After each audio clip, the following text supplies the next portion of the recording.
สบายดีพี่น้องมื่อนี้กับว่านุ้นกับสาวแต่กับพยายามรอบกรุงพี่น้องแม่รอบกรุงแม่น้ำคลองนี่ก็คือทางลงคลองพี่น้องบรรยากาศเศร้ามื่อนี้ก็นี่มีควบคุมอยู่ทางนี้ก็เข่าอยู่พี่น้องฝนกับห้องกระตกเศร้าบางทีนี่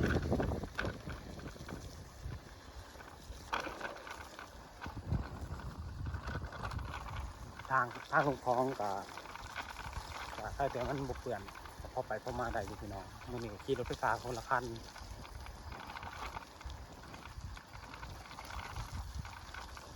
ประมาณกิโลนึงแต่บ้านแต่เฮือนไปหาของพี่น้องลงมาทางนี้ก็จะเป็นเดินกวางพี่น้องเดินทางนี้ก็เป็นค่ายอาหารส่วนนี้ก็เป็นศาลาที่เขาป่าพี่น้องเป็นสถานที่แหล่งท่องเที่ยวตะกี้ก็ชาวบ้านเพิ่งกระจัดอยู่คนก็มาหลายสภาพไปนำของบ้านนี่ก็นำของขึ้นก็คือสิบุขึ้นลายจักสิเป็นอะไรมือนี้มายามรบกุ้งจะถึงหรือเปล่า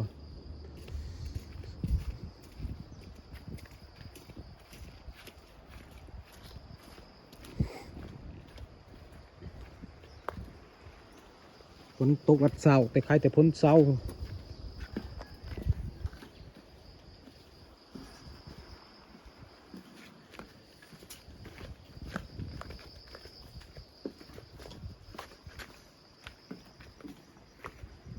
มือนี้ก็มากับสาวแต่พี่น้อง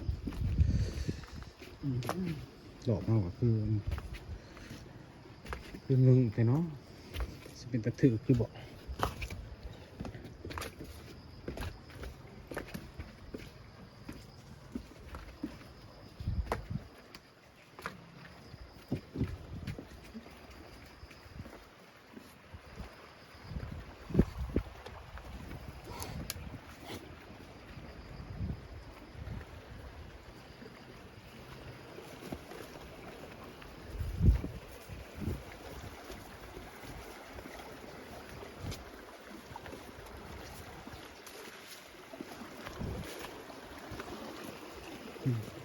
กินเนื้อเต็มอยู่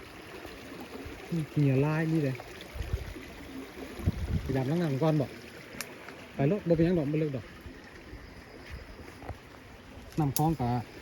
ขึ้นอยู่แต่บ่ขึ้นลายมันนี่กะมีโอกาสที่รุ่นหลอกกุ้งมันนี่กะ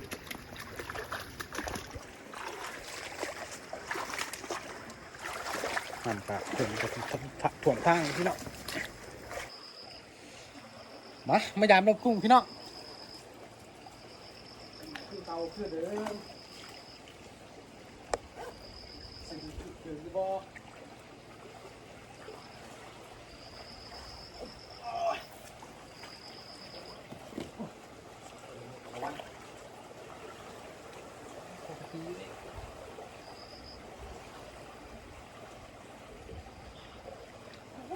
ไล่เต็มเลย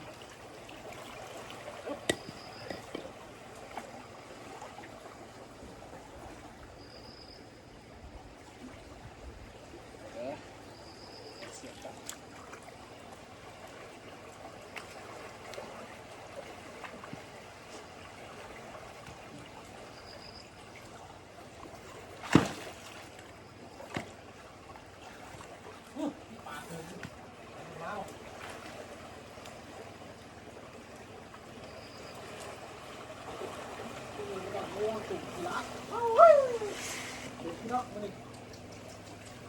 ไล่เดี๋ยวครึ่ง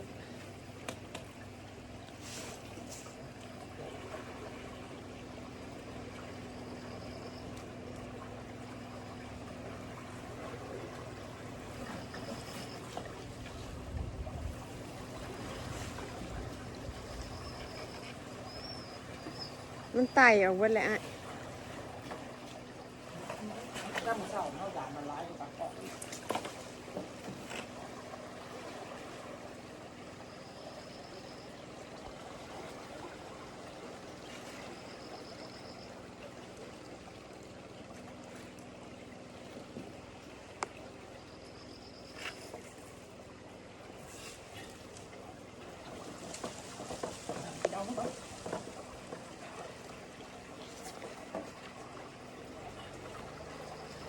เพราะว่าไปเหยียบมันไอ้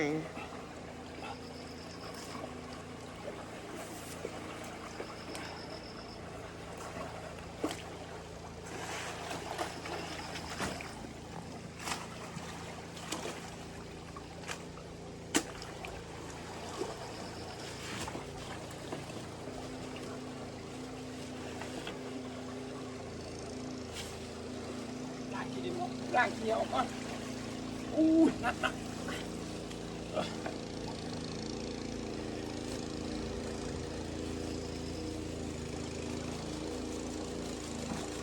เกามันจะขึ้นง่าย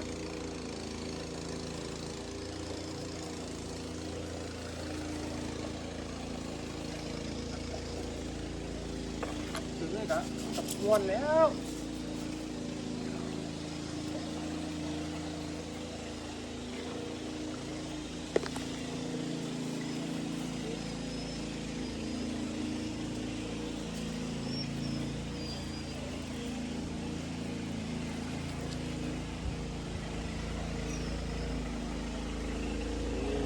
สวยเลยพี่น้อง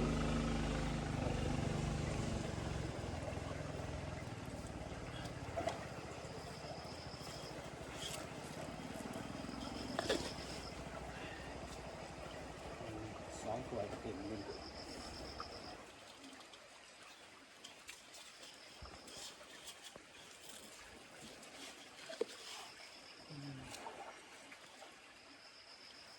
3 ถ้วย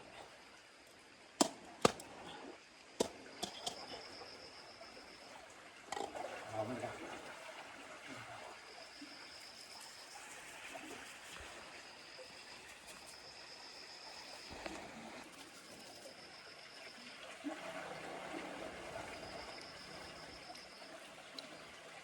มันอยู่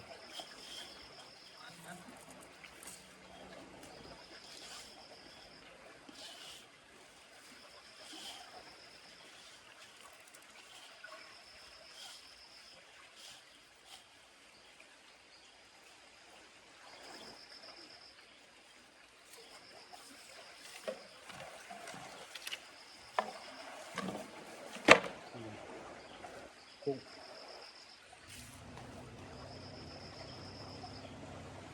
ไปเครื่องตาไปเครื่องตานี่ตะกุ้งเลย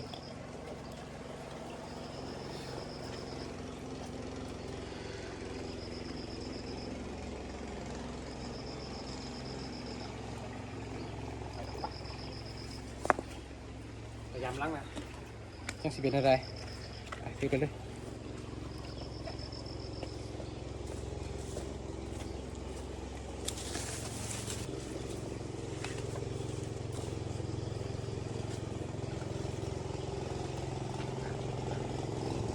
ตามมายามล้างนี่อีกเป็นอะไร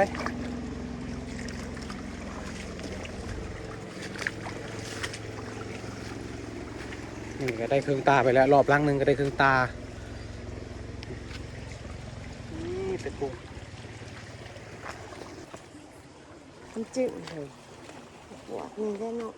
มันสิตกลงหนักเนี่ยเกิดจะตาขี้เหนียวก็ได้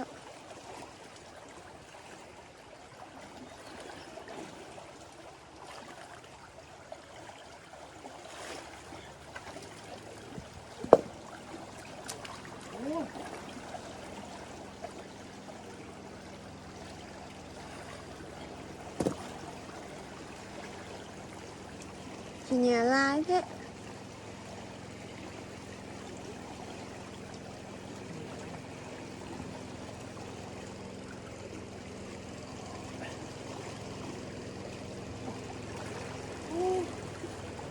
ตอนนั้นสิบ่หายเจ็บแอว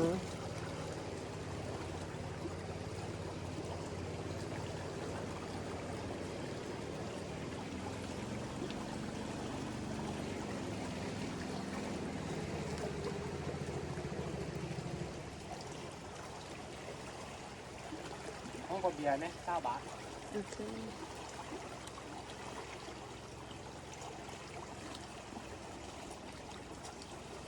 กดเสกหลอกมันมีผู้มานวะได้เยอะ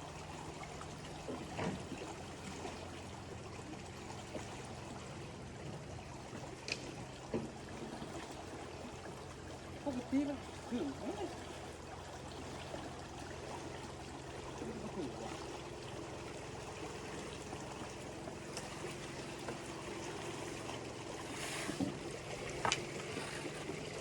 เจ๊ไก่ยั่วๆอยู่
แต่บ่มีหลอดลังนั่นมันบ่ได้ครับ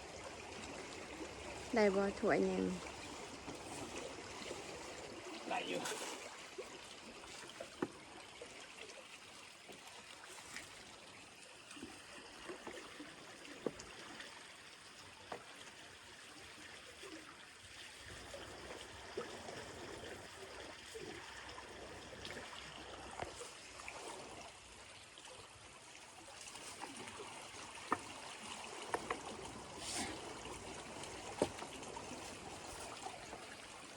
ประมาณปันใดพี่น้องตัวนี้นะ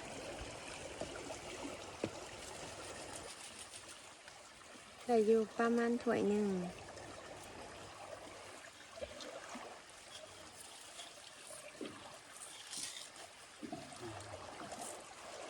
ได้ถ้วยหนึ่งพี่น้อง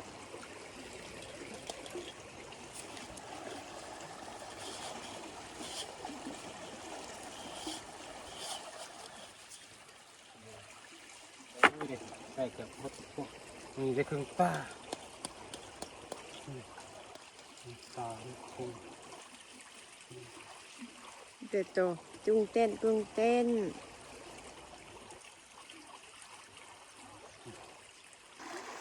มีกับภาพบรรยากาศในลำคลองยามเศร้า